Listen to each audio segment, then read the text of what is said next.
Hello, everyone, and welcome to The Wrap, brought to you by Michigan Medicine Headlines. I'm Dan Ellman with the Department of Communication. I'm Dan's right-hand man, Hunter Mitchell. Today, the two of us will share your voice as we break down the results from the recent staff engagement survey with two returning guests. Now, before we bring them back, be sure you return to any episode of The Wrap you may have missed. You can find all of our shows on iTunes, Stitcher, Google Play, or any other podcast hosting platform. They're also published on the Michigan Medicine YouTube channel and included in the Headlines Week in Review every Friday. All right, with that, let's bring in Paul Sturgis, Senior Director of Human Resources Strategy and Organizational Effectiveness, and Megan DeCappa, Senior Clinical Information Analyst in the Quality Department. Paul and Megan, thank you so much for joining us today. Pleasure to be here, Dan and Hunter. Thank you for having us. Now, Megan, let's start with you. Now, we saw in a recent Headlines article 3 measurements from the staff engagement survey: engagement, safety culture, and resilience. Can you explain what each area is and how our scores compared to previous surveys? Sure. So the engagement score is measured by combining items on the survey that look at things like employee commitment and emotional attachment to the organization. Some of the items measured by this content area include respondents' pride in the organization, their belief that Michigan Medicine is a good place to work, and their overall satisfaction as an employee.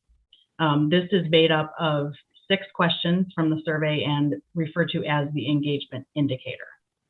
The engagement indicator is the only piece of these 3 sections right now that we can compare to our last performance from 2019. So comparing our score, our current score right now, which is 4.08, that is 0.12 below our 2019 measurement. So while we are scoring lower, we also have opportunity now to improve that score.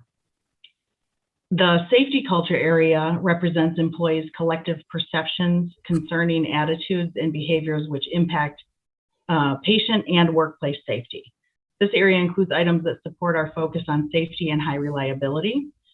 For example, reporting mistakes or safety concerns without fear of retaliation, or freely speaking up when individuals see something that may negatively impact patient care. And finally, resilience is the ability to bounce back from adversity and represents an early indicator of feelings of burnout in the workplace. Resilience is noted as an area of concern for Michigan Medicine. The survey found that many employees did not feel like they had enough work-life balance, and over time, this is what can lead to fatigue and even burnout. Now, Paul, hearing the organization's overall scores and thinking about the last 16 months of the COVID-19 pandemic, is it fair to say that the pandemic may have impacted staff responses? I think it's absolutely fair, Hunter. I mean, when you think about COVID-19 and the impact that it's had, of course, it has an impact on how employees responded to the survey, but that's okay that it had an impact. In fact, we know that the last 16 months have been very challenging in so many ways, and we're very proud of how the organization and the employees have responded. However, we know we're going to feel an impact when given the opportunity to talk about some of these important elements, and employees have done just that. One of the important features of the survey is the ability to compare our responses on items to national benchmarks. And it is with that comparison that we're able to glean additional insight. For instance, engagement, as Megan just mentioned, it's measured by this instrument, and it decreased also in the National Healthcare Database as well as the Academic Medical Center database. So it gives us a sense that we're not alone in the impact of the pandemic. So what happens now? How will Michigan Medicine leadership plan to take this data and information that has been shared in the survey and create positive change within the organization? That's a good question, Dan. And certainly there's a saying that comes to mind that change comes from understanding where you truly stand and then deciding where you need to move and where you need to stand. So now that we have this aggregate information and the results are in, leaders also will be reviewing their specific departmental level and unit level reports. That will provide them with some information that they can share with their teams. And the first step in making any improvements is really to have conversations about this information in order to better understand what's said, what's communicated, and really try to identify what's working well and then areas of concern for the specific department. This type of dialogue is absolutely necessary in order to create positive change moving forward.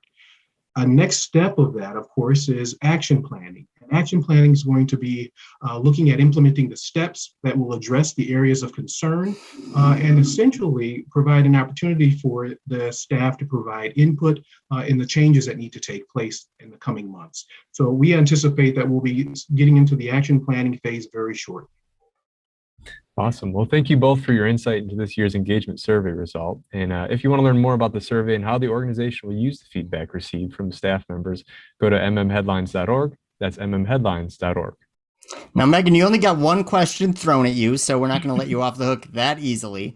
It's time for the lightning round, where we ask for our guests 4 questions in just 1 minute. Are you ready to go? Yes. All righty. I have the first. So, Okay, perfect. I have the first question. Yes. So besides helping run the engagement survey, what's your favorite aspect of your job?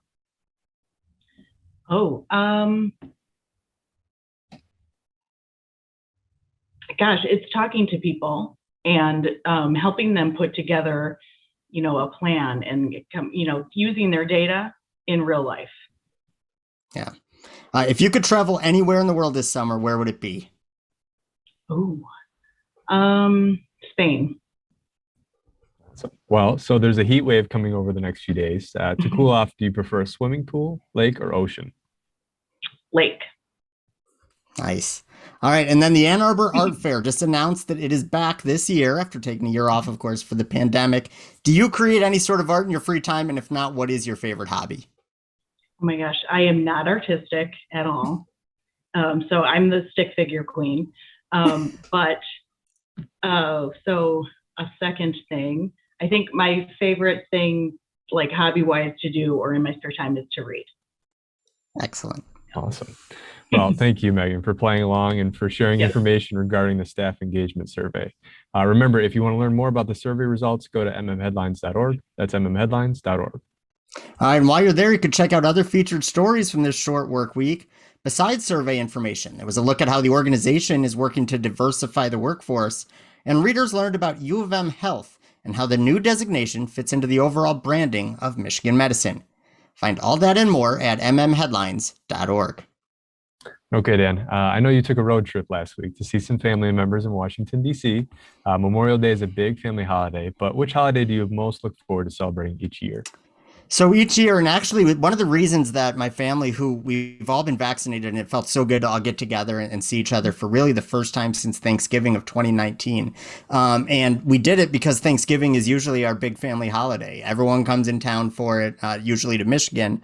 And we have, 20 to 25 people there, and it's a great time. We watch football and just hang out, play board games, things like that. It's just an awesome day. And we didn't get that last year, of course, with the pandemic. So we sort of tried to make up for it now that we're all vaccinated, and we all got together at my sister's place in DC, and it was tremendous. So I would say Thanksgiving on a year-to-year basis. What about you? Oh boy, for me, well, I think 2 come to mind. I like daylight savings time, but when you fall back, and I Gain the celebrate extra like hour. Yeah, that's great. I don't like it when we lose an hour, but I love it when we gain one. But I think for real though, I think probably like a Thanksgiving or a Christmas, one where the family comes together. And like you said, I didn't even think about it. I haven't had a normal Christmas, Thanksgiving. No one really has, over the past year. So I'm definitely looking forward to getting back together this year and all that stuff. Yeah, I can't overstate how good it felt to just all get together and not have that anxiety and that worry, right? That, are we going to pass this along to somebody? So, I think a lot of people will be feeling that in the next few months, especially as more and more get vaccinated and more, holidays come throughout the calendar. All right, it's time for the weekly trivia contest. Last week, we asked listeners which COVID-19 vaccines were part of clinical trials at Michigan Medicine. The answer was AstraZeneca and Janssen. Congratulations to Cassie McNulty, who sent in the correct answer. Cassie, a member of the Department of Communication, will be in touch shortly to help you claim your prize. Now, for this week's question, here's Hunter. This week's question is, what is the new name of the clinical enterprise at Michigan Medicine? Once again, what is the new name of the clinical enterprise at Michigan Medicine? You can find that answer in this week's headlines, and once you know, send it to headlines@med.umich.edu for a chance to win a prize. That's all the time we have for this week. Thank you again to Megan and Paul for joining us, and thank you, as always, to all of our viewers and listeners for everything you do for patients, families, and each other. We'll see you next week.